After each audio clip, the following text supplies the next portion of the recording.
Oh, do you have a business or do you have a job? Do you have a big job or do you have a business? That is really the topic. How could you have more of a business, have something you could sell someday, something that you didn't have to worry about were you waiting too long, but really gave you freedom and impact in the world and the rewards that come with creating huge value?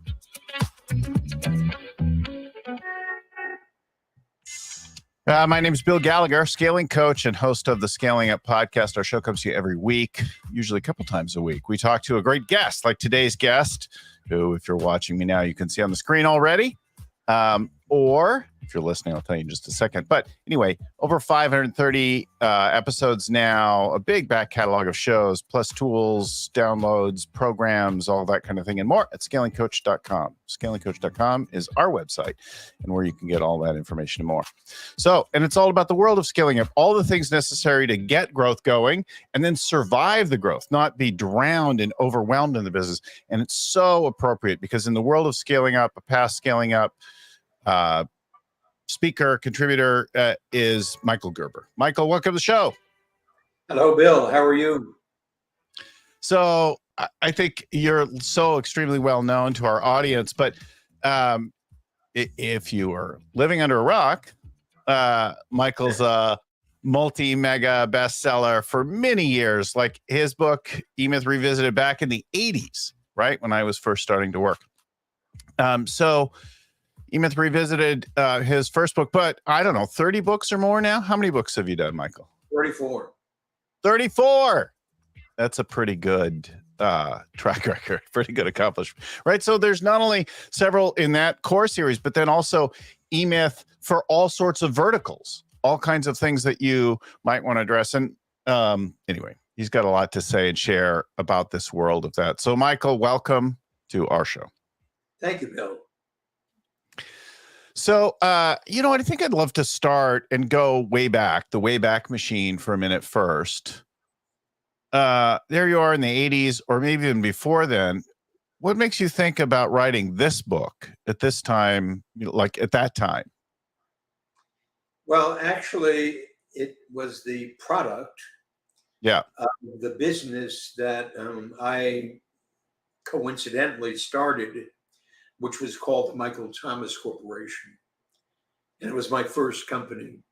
You understand, my first company was started in my early 40s.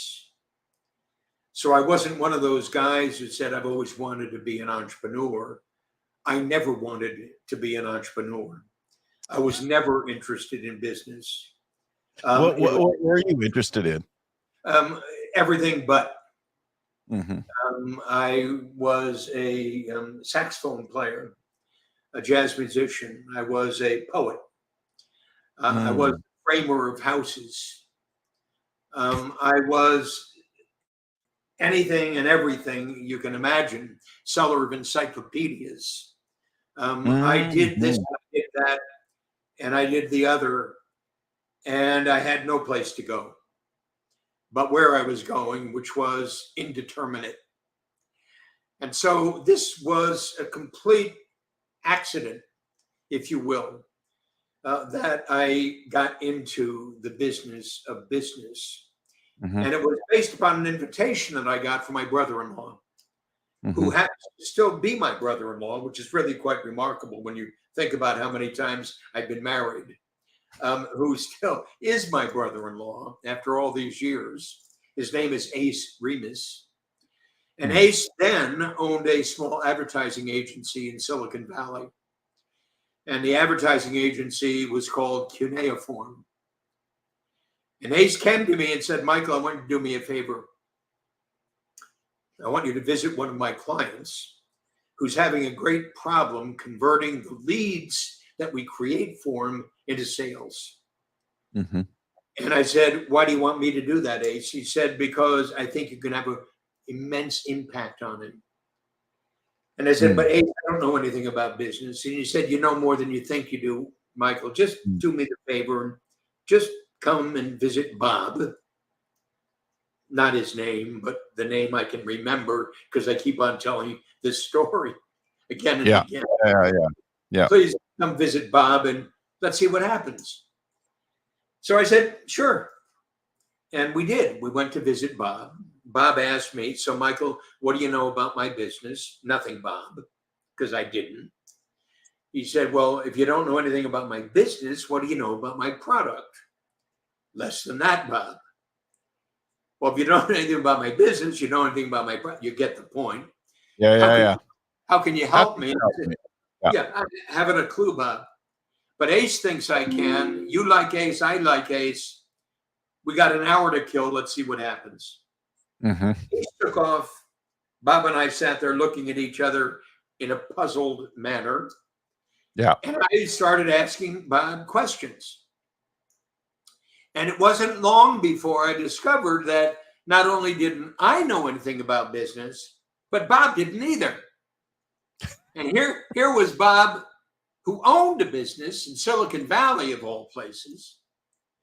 And every question I asked created an answer in the vernacular. Yes. And it became obvious to me that I did know something about business. I knew that selling is a system. Mm-hmm. I learned that selling encyclopedias, of all places. Mm-hmm. Mm-hmm. So here I am, a sophisticated reps today, right? Selling encyclopedia is a thing nobody even needs anymore. Your old volumes are right. There you are. Well, everybody needs, but nobody looked at anyway. My dad used to pay me to read them. I would get paid $20 a volume of the Encyclopedia Britannica if I would read it. It's pretty like a staggering thing. And I didn't read them very closely, but I'd sort of flip through them and then he'd try to quiz me on something and then I'd fake it. How weird your dad was and how weird you were. And you know what? To this day, I still enjoy, and my son very much enjoys, a deep dive into Wikipedia. Like I could get lost just following links and reading about this and Mesopotamia and that, the Han Dynasty this, and sodium nitrate. And well, Bill, you are peculiar. Yeah. Well, what can I say? Bill, at the start of this, I'm saying this to Bill because he raised the question. I'm not as quirky as I might look. And I said, no, you really look quirky, Bill. So don't worry about it. And Bill said, I do. And I said, yeah, you do, Bill. He'll ask me maybe in this conversation, what does quirky look like? And Bill just looked in the mirror. You look quirky. So my point being, yes. So selling encyclopedias is a systemic process. And I answered an ad run by a sales manager for Encyclopedia Americana. Yeah. And he interviewed me. And then he said, you know, something, you might be very, very good at this. So what I'm going to do, I'm going to give you a 15-minute script. I want you to take it home and I want you to memorize those 15 minutes tonight. I want you to come back with what you've memorized and share it with me. Mm-hmm. So I said, okay. Now you got to understand, I'd been studying the saxophone for 6 years. Yeah. And I memorized music. Yeah. So memorizing a script was nothing. Right. So I went home that night. I memorized what he gave me. I went back the next day and I said it to him.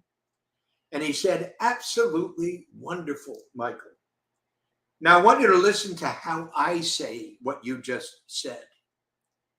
And then I want you to repeat the way I say it. Not just the words, but the inflection. The inflection, the meaning. And he did. Yeah. And I did. Yeah. And he said, absolutely perfect, Michael. Now I want you to take the next 15 minutes home with you and memorize that. Yeah. We did that for a week. And by the time I was done, I had the words down and I had the inflection down. Yeah. So get me, memorize. The selling system. It sells. You don't, he told me. It sells. You don't. And when I did that, I learned something that Bob never learned. Bob thought It was the people he was hiring who made the difference, because they were tech freaks. In short, they knew the technology, and they were sales freaks. They knew how to sell. So effectively, they knew the technology, they knew how to sell. Of course, they'd be successful, and they weren't. And he couldn't figure it out, but I did. He needed a selling system. And at the end of the hour I spent with Bob, he said, well, can you create that selling system for me, Michael? I said, sure. Ace comes to pick me up and he said, what happened? I said, Bob just hired me as a consultant. And Ace said, a consultant? You don't know anything about his business. You don't know anything about his product. How in the hell are you going to help him? I said, Ace, that's what I said to you before we even got here. But I learned that I could. And that's what he hired me to do, to create a selling system for him. Yeah. Now, here, get this. It's really, really important. Ace had an advertising agency. None of his clients knew what I was going to teach Bob how to do. None of them. And the truth is, Ace didn't know it either. So Ace didn't understand the secret underlying converting leads into sales. But I did.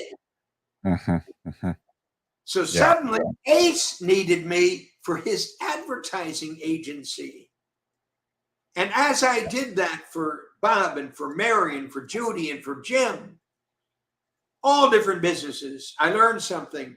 It didn't matter what the business was. It didn't matter what the product was. Because the true product of the business is the business itself. And I learned that, but Ace didn't know that. Yeah. And when I learned that, I went off to do that by myself. I think it may be among the worst, but it probably not. Maybe just because I notice it more, and I have coached, maybe half the companies I've coached over the years have been Silicon Valley tech-related companies, or tech-related outside of Silicon Valley. And there's a great deal of expertise in some domain. Oh, we know a lot about this sensor. We know a lot about this kind of software, this tool set, or they have something and they know it very, very deeply. And they're like, Bill, you don't understand our world. I'm like, no, you don't understand business. You are trying to reinvent everything all the time and come up with all these things and getting lost down bizarre things. And it's actually much simpler than you think, but you do have some basics to cover. And I think that's a really great thing. And the thing I love regularly, especially when early stage people discover eMyth, and get the beginning of the idea that they need to go study something besides whatever else that got them into business in the first place. Absolutely. But there's also another piece of that puzzle, because you talked about the book called The Book, The eMyth Revisited, which is pretty much the book everybody reads. Yeah. And they never go beyond that book. Right. But you have to go beyond that book to really get face to face with what exists beyond the eMyth. Because the truth is, it doesn't get said in the eMyth Revisited. The truth is, it's said in Beyond the eMyth, the evolution of an enterprise from a company of one to a company of 1,000. And that is that the business is the product. The product isn't the business. And when you begin to understand that, and we really take that in, that the business is the product, something magical occurs. And something magical that occurs goes far, far beyond the technology that your Silicon Valley guys are immersed in. Yeah. They're immersed in the product called the product, which turns into a commodity. Right. A couple of things are interesting. So people come to us, right? Scaling coach. They're like, we want to grow. We want to scale. And the first and main reason they come is the growth is not enough, or they stopped growing. And so it's generally first and foremost about some kind of strategy work. The other secondary reason is they are growing and they want to bring some order because they're overwhelmed. They're pulling too hard themselves. They're having trouble hanging on to people, recruiting. And that's the second problem. But in almost never is it like it, and they're not almost never, in a minority of cases, they're thinking about the sale of the business. Majority of the time, like 75-80% of the time, they're just like, I don't know, I want to run this for a while. I want to grow it to accomplish this thing. I want to hit 100 million. I want to hit 1 billion, something like that. And they hadn't thought about, well, I'm young, so I'm just going to keep running this thing. And then one day they wake up, they're tired, they lost it, they don't have the energy anymore. It's past its peak. And then they're like, oh, I want to sell it now. And I just turned 70. And I'm like, well, it's a lot harder to do now. And your team is very set in their ways and they don't want to do anything new. And you didn't set up any kind of succession plan. And, like it's a very different thing. Well, it is a completely different thing. And the truth is, it's even worse than that because it grown to this point very dependent upon personalities. Yes. Very dependent upon individuals. Very dependent upon positions of ownership. And by ownership, I don't mean equity. I mean ownership of how we do what we do. And when it comes to that point, it's almost impossible to wrench it free from them. Yes. And then it becomes a negotiation. And that negotiation is hugely problematic because it's a conflict. And the conflict becomes between me and him, me and her, and so forth and so on. And then you have no idea how to wrench it free from that model. So it's critical that it's built intentionally from the very outset in a way that prevents that mindset from taking hold.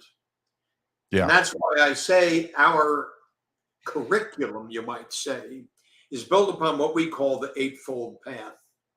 Mm-hmm. An Eightfold Path is a process, a rigorous process that's absolutely essential if you're ever going to create a company that grows beyond the ordinary to achieve the extraordinary, but liberates you at the same time, not to be free of the business, but to be unrelated to the business as a job. Yeah. Hold the Eightfold Path for a minute and the ideas there. Let people hang with that. Talk to us. Let's share some stories about this. An example. Tell the story of your first visit to McDonald's, maybe. Well, it was simply an accident waiting to happen. I was working in my early stage of consultancy in my early company called the Michael Thomas Corporation. And the Michael Thomas Corporation was what we called a business development firm. And in that stage of our life, we were the only company doing what we were doing. We created what we like to call the very first business coaching company on the planet. And that very first business coaching company on the planet was working with those we called the smallest of the small.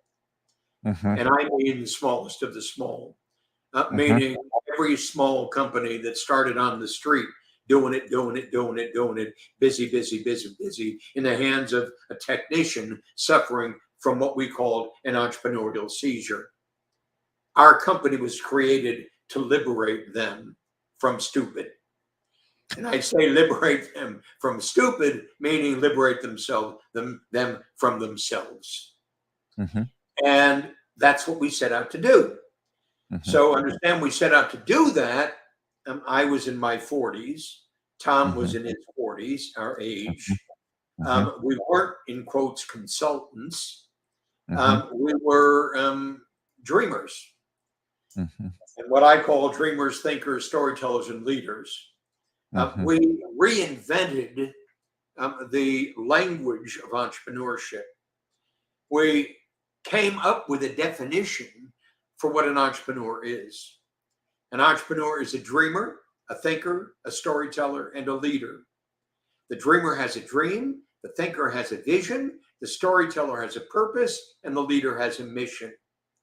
The first 4 steps of what we called the Eightfold Path. So we worked on our company to discover what our dream was, our vision was, our purpose was, and our mission was.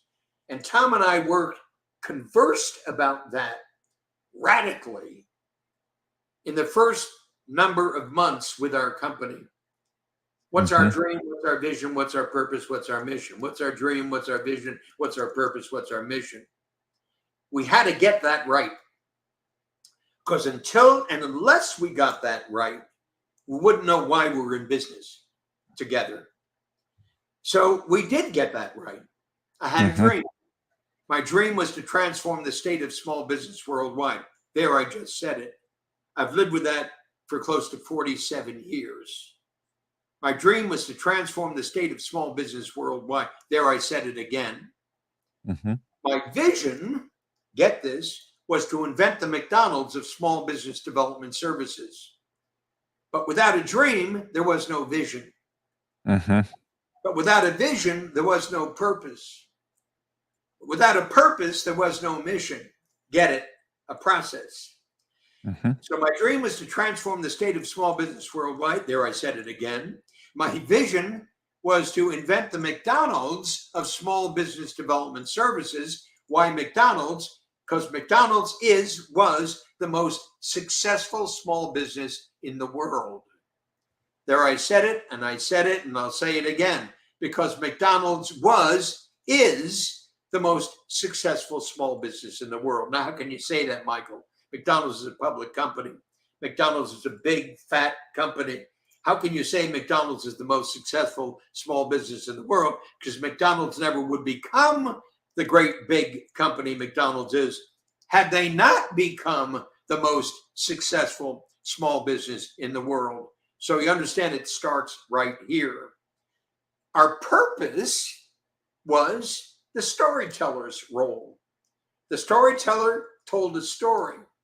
Without that story, we could never enable a small business owner to understand the power of a story. At the heart of our purpose is the power of a story, a very great, compelling, moving story. Let me tell you the story of McDonald's, Ray Kroc said. Let me tell you the story of McDonald's, Ray Kroc said, again and again and again and again. You get this? 99% of the people who own a small business today, Bill, don't have a story. And if they have a story, it changes every day. And when it changes every day, the people who work there believe they have a story. Judy's story, Mary's stories, Jimmy's story, Marty's story. Everybody's got a story, but it's not the one story, the singular story, the most important story that lies at the heart of who we are and what we do. Our story, our story, our story. You understand how critical that is. One story, not two, not three, not four, not seven, but one story, Bill. So critical. And finally, our mission. And our mission leads us to lead them toward the evolution of their enterprise by understanding their dream, their vision, their purpose, the story that lies at the heart of everything they do. Hear me, hear me, hear me, hear me. Say it, say it, say it, say it. You get this? It's a religion, Bill. Hear me. It's a freaking religion, Bill. And when you get that, then you understand what leadership means. It's leading the religion forward. Tell me our story again. Tell me our story again. Tell me no, not like that, like this. No, not like that, like this. You get it. Yeah. You know, the thing that I think is fascinating, like, so you're well known, you talk about the processes and the systems, but at the heart of this conversation, you're talking about the vision and the dream and the purpose and all that kind of thing, which is more of like the religion behind the business. And when we talk to people about creating a great culture, we're like, so you're going to build a culture, which is like rituals and traditions. Hey, Bill, right? Bill, Yeah. Screw the culture, Bill. Screw the culture. Stop that language. Stop that language, because that language doesn't get to the heart of it. That language then suggests there's a methodology underlying culture, and it's how you develop people, and it's how you develop the heart of the matter, and that's how you develop, and on and on and on and on. It's coach talk. This isn't coach talk that I'm sharing with you. This is new entrepreneur talk I'm sharing with you. And until entrepreneur talk replaces coach talk ends up being as stupid as most coach talk is. Don't take this personally, Bill. You're not going to take it personally because you're strange. But you understand, don't take this personally. But coach talk sucks. Coach talk simply establishes a pattern to sell. So coach talk simply establishes a pattern to sell. We'll sell culture. So we've got a system for selling culture. So we got a system for selling, et cetera, et cetera, et cetera, et cetera. And I'm not in the business of doing that. Yeah. Well, I'm thinking about the ways that we build all of the systems within a company, the ways the company reminds and ritualizes that so that they're saying it on the regular. What is the purpose of this company? What are our values? What do we promise people? How do we do things differently? And what I'm amused by in that world is that very commonly what we see that works is they teach them to people, right? When they hire them and as they go through, they talk about these things inside and outside the company. They post them around the workplace as displays. They build in rewards and penalties for these things, right? And after a while, they create this environment that has a feel to it, right? A feel that's distinct. It's a very different feel to work at Disney than it is to work at Apple or it is to work at McDonald's. They all have unique, or In-N-Out Burger. They have very unique things. The language we use, maybe you don't like, but is cult-like, right? For those places. And they have that kind of thing. And yet in cultures, those are some of the things that we do to keep a culture alive over time, like a ethnic culture, regional culture, similar kinds of things, right? Yes, in one respect, but in another respect, I'm suggesting that there is a way to do this that has a profoundly more effective outcome than the way it's being done. With all the, in quotes, coaching that's going on, the failure rate of businesses is just as profound today as it was 25 years ago. Just as profound a disaster today as it was 25 years ago. So obviously something is very seriously missing in this picture. I'm suggesting there is a process to pursue that deals with what's seriously missing in this picture. And that process has a profoundly positive impact when it's utilized again and again and again and again. Yeah, the repetition of it. The repetition of it is critical. Yeah. Yeah, you understand, I studied saxophone when I was a kid. I started when I was 11 years of age. And my saxophone teacher taught me the ritual of practice. And the ritual of practice was, you don't make music, Michael, music finds you. You don't make music, Michael, music finds you. And music finds you through practice. Again and again and again and again and again and again and again and again. And the greatest of musicians, the greatest of jazz musicians, practice religiously every day. The same scales, religiously every day. In business, we don't do that. There are no scales in business. In business, the scales are make it up. Everybody's making it up in business. They're not provided with a ledger domain through which to produce our brand.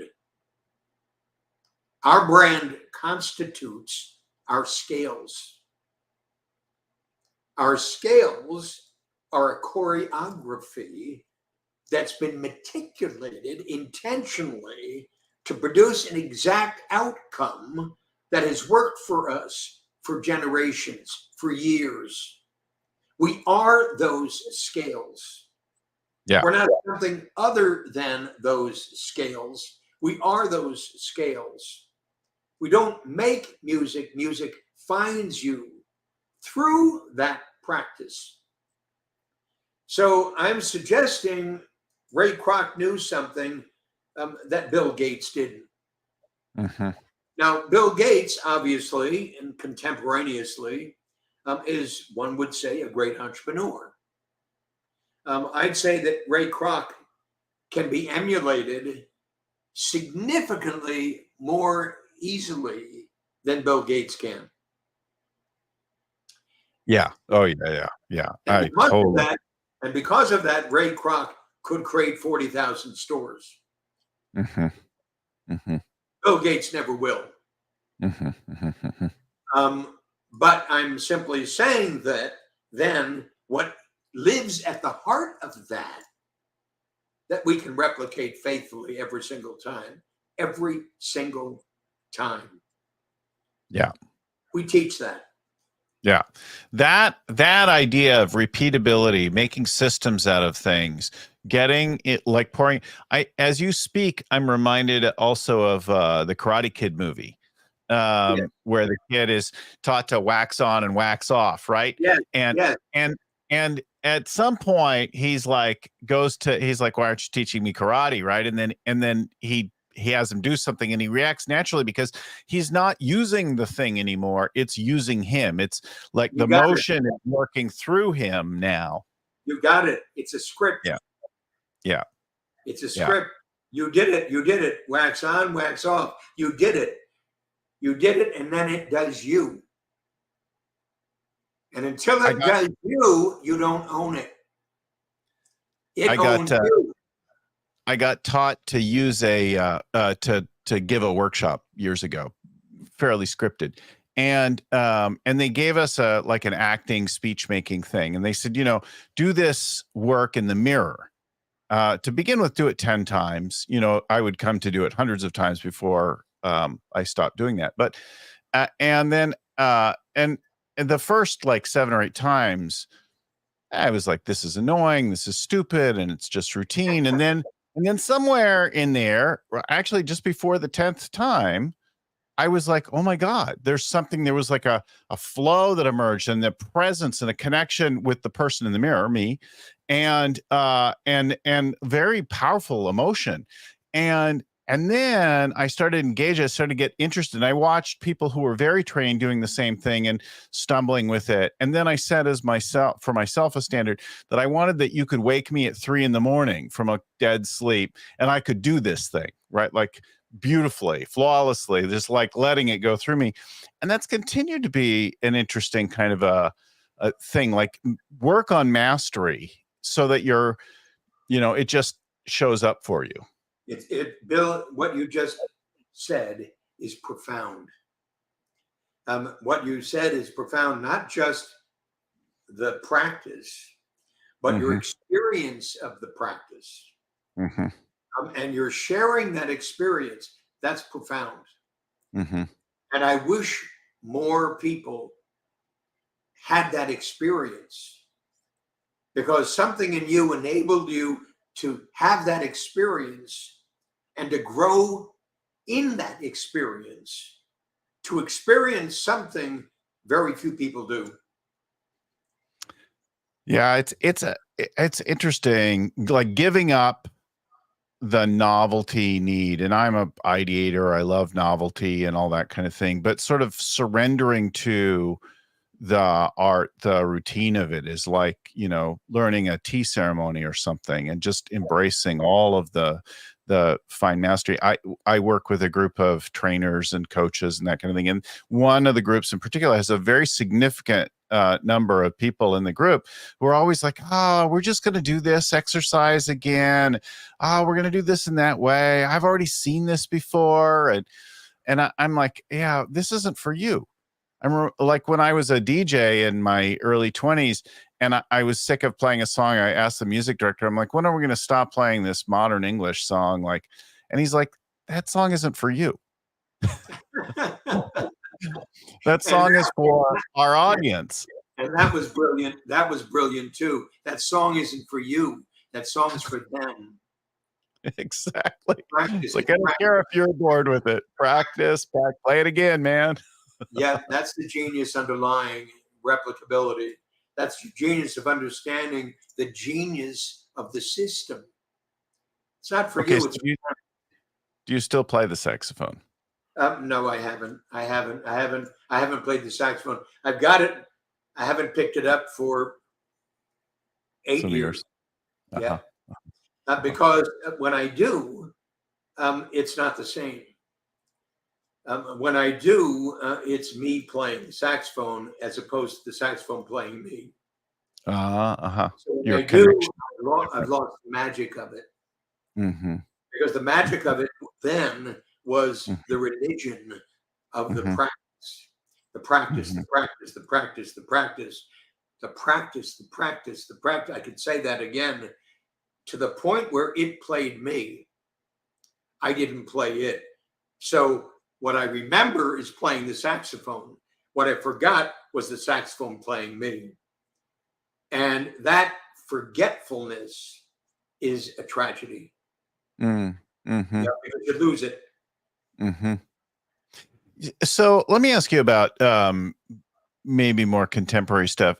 I'm struck by this tension or illusion that things are the same always and things are always changing, right? Like there are moments like September 11th or COVID that feel like they changed everything profoundly in an instant. And yet, here we are, still human beings, still doing the same dumb thing, still struggling with whatever, still like, and business is still business. When you look at business today, post COVID, and the shifts and the what differences do you see in light of E-Myth and beyond E-Myth? Well, let me say this, and I want you to hear it in the way that I'm saying it. Mm, Nothing's changed. mhm, Nothing's changed because the ritual that I've just described and you've commented upon is, in fact, as contemporary as it was 40 years ago. mhm, It's as perfectly meaningful today as it was 40 years ago, is as effective today as it was 40 years ago. That the religion of it is as moving, as meaningful today as it was 40 years ago. What's missing in this picture today is that we are lost from it. When you said the Karate Kid, it mhm, rung a truth for me mhm, because the Karate Kid, if anybody's listening to us, actually watched that movie, but remembers what occurred to them when they watched that movie, like you did. mhm, Were you able to remember that? It will become as vital for you today as it was then. So, in my sense and my sensibility, nothing's changed. mhm. Anybody who reads the E-Myth today, revisited today, will have the same profound experience of it that they did the day it was published. Now, that's quite astonishing when you think about that. But I hear it all the time. And what they say is identically the same. So, hear me, the people who read it today, who are inspired by it today, are inspired by it today for the very same reason as they were when they first read it. Yeah, however many years ago. Yeah, identically the same. So, nothing has changed. Yes. I was So, meditation today, for example, yeah. impact of meditation today is identically the same as the impact of meditation the first time we ever heard of it. Mhm, It's the very same. mhm, mhm. How transformational is that? to understand that, to live within that. It's profound. Yeah. Yeah. It's fascinating. Like, right. So my curiosity, the encyclopedia, all of that unchanged, right? The fact that the contents of the encyclopedia are now available to me anywhere in the world at any moment on my handheld thing in my pocket, that's different. But it hasn't fundamentally changed me, my relationship to information, to other people like that. Right. You got it. You got it. And that could be, on the one hand, depressing as hell. On the other hand, it could be as inspiring as hell. Because if that's true, then the transformation of a human being is as alive today as it was 100 years ago. Get that? The transformation potential of a human being is alive and meaningful today as it was 200 years ago. And if that's true, holy shit, are you kidding me? You get that? How exciting is that? Yeah. Except our tools are totally different. Like what I can accomplish, the amount of time, energy it takes for me to do certain kinds of things, not so fundamental. And the ability to keep connections and friendships and things like that. Like some of those are expanded greatly. The number. Not really. Not really. You think? Our ability to create friends is no easier today than it was without these tools.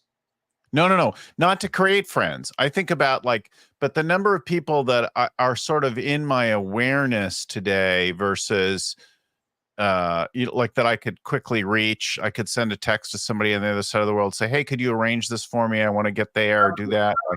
Yep. So you have the ability to reach more people today than you did then. Yeah. But you have no more ability to touch the people you reach today than you did then. The technology doesn't make them more touchable, more reachable. It makes them more available. Yeah. Because there is a method through which you can find them today. But finding them is different than touching them. Yeah. And touching them is different than moving them. You mean by move? You mean like being inspiring them? Yeah. So you have to know something to inspire them that's no more available today than it was 100 years ago. I'm saying. You might say, no, that's not true, Michael, because, and they're all the big causes that you talked about earlier, all the big causes. But of course, there are all these because yes, but because no, but because this, because that, et cetera, and so forth. But I'm essentially saying people don't read more today than they did 40 years ago. No, there's only so much time in the day, right? But and there's more noise now than ever. But the touching, happens when somebody has a great conversation, when somebody shares a vision for the future that lights you up, when somebody is real with you and vulnerable, right? All of that touches, moves, and inspires people, propels them into action, engages them when they connect what they're interested in to what the company's up to, right? Those are the human aspects of things beyond the systems. Well, but look at the state of our country today. And if what you just said is true, then there's something obviously grandly missing from what you just shared with me. Look at the condition of our country today. Look at the condition of our people today. If what you said is true, then something sorely missing in all of this.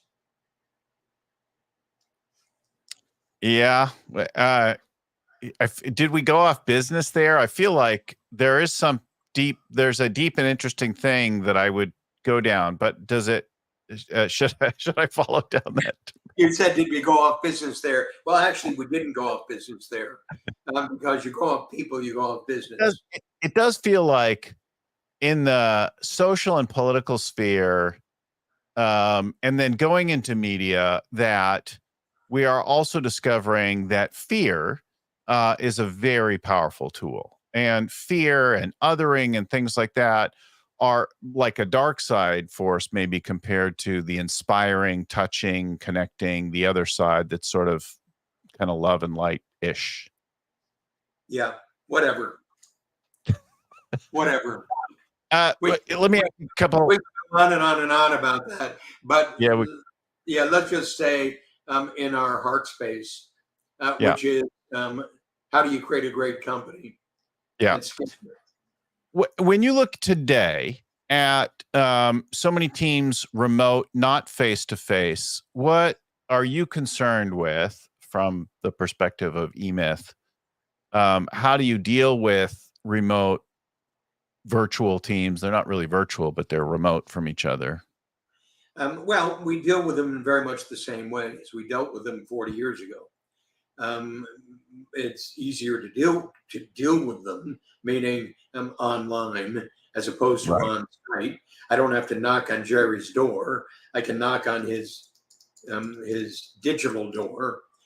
So I've got his digital door to knock on. But of course, there are digital resistances to my knocking on that digital door, and there's more noise at his door today than there certainly was way back then. But having said that, there's also the problems associated with more noise coming his way, because more people are reaching out to him digitally than ever reached out to him manually, physically, back then. But having said that, I'm simply saying that the technology also makes it easier to do. So easier is not necessarily more effective. And we've learned that easier is not necessarily more effective, but we can learn more about that as we are doing more of that. But it requires something of us that was required back then. And the something of us is no different than what it was way back then. It ain't going to happen digitally. It's going to happen spiritually. It's going to happen heartfully. It's going to happen in the human ways it always has happened, needed to happen, through the practice of those ways. And until and unless we practice those ways and develop the medium through which we practice those ways, we'll never improve in those ways. Ergo, we'll never improve our mastery of those ways, because we'll not spend our time doing that. Well, before we run out, well, my saxophone teacher said, you don't make music, Michael. Music finds you. You practice. What you said about practice, that skill, that script, that you suddenly discovered something in yourself and about yourself that you'd never discovered before. The practice, the ritual enabled you to do to a degree you never knew before. That's magic. Yeah. Recapping as we run out of time here, there's 4 big groups of people you're dealing with: customers, employees, suppliers, and your lenders or shareholders, right? That represent different perspectives, and you're connecting them together with your dream, your vision, purpose, mission for the company, and you're building systems around that relentless repeatability of all of that stuff. And that is kind of the heart of the business from eMyth and beyond eMyth perspective. Yes? Well, it's at the very heart of it, and it's the method that I described to you. And the method I've described to you, I call the Eightfold Path. And another time we can have a deep conversation about the Eightfold Path. But understand it as I stated it to you. I have a dream, a vision, a purpose, a mission, a job, a practice, a business, an enterprise. And it's the evolution of that enterprise from a company of one to a company of 1,000, and the rituals inherent within it that is transformational, literally transformational. You know, you hear such a beautiful progression there. It starts with a dream, and then at some point you've created something big and beyond. That's the enterprise. And now many people carry and hold that dream in a collective way. And if you sell, retire, die, like whatever, it can continue. That's what they're buying. Yeah. You understand, to the degree that's alive, that legacy is alive. Every life a legacy, every small business a school. You see that on my website. Every life a legacy, every small business a school. To the degree you've kept that alive within and without our company, our enterprise, it speaks to the one who comes to you and says, tell me about that. And hear me, when they come to you and say, tell me about that, it doesn't matter who you're speaking to, because everybody can. And everybody is heartened by that. And because everybody is heartened by that, the one who's coming and asking you to tell them about that is heartened by that. It's, oh my God, where did that come from? Where did that come from? How did you guys create that? And then I can tell them through the Eightfold Path, the dream, the vision, the purpose, the mission, and on. You've been an inspiration to me, and both you and your works, and to the many companies that I've worked with over the years. And I'm so glad that we finally connected and had you on the show to share a bit of it today and to start that and to bring it to life in a more intimate, connected way. Thank you, Bill. It's been a delight. Beyond E-Myth, E-Myth Revisited. We'll put them there. E-Myth Revisited, Beyond, E-Myth Beyond. And put it up in the dreaming room. In the dreaming room. Okay. And in the dreaming room are the first 4 steps. The dream, the vision, the purpose, and the mission. Okay. Because that's where we walk people to who want to awaken the new entrepreneur within them. Join me in the dreaming room. It's a 6-week process, 90 minutes a week. I lead you through that. 20 people at a time. $5,000 for that 6-week process. And what's going to happen when that happens is you're suddenly going to experience it as a living entity within you. And that will lead you toward the second 4 steps, the job, the practice, the business, the enterprise, the evolution of an enterprise from a company of 1 to a company of 1,000 in the dreaming room. Bill, tell your folks that. Have them join me. We'll put it in the show notes as well. So you got it on screen if you're watching. And of course, if you're listening, just go Google that stuff and then look for it in the show notes, and we'll put the links and everything in there. Michael, thank you for joining us so much in the conversation. A couple other shout outs to Seth and Cameron at Storyon, to my friend and mentor, Vern Harnish, who created the whole Scaling Up framework and the Rockefeller habits that came before it that brought us together. And to all of you listening, watching, thanks again for listening, watching. We'll talk to you again next time. Keep scaling.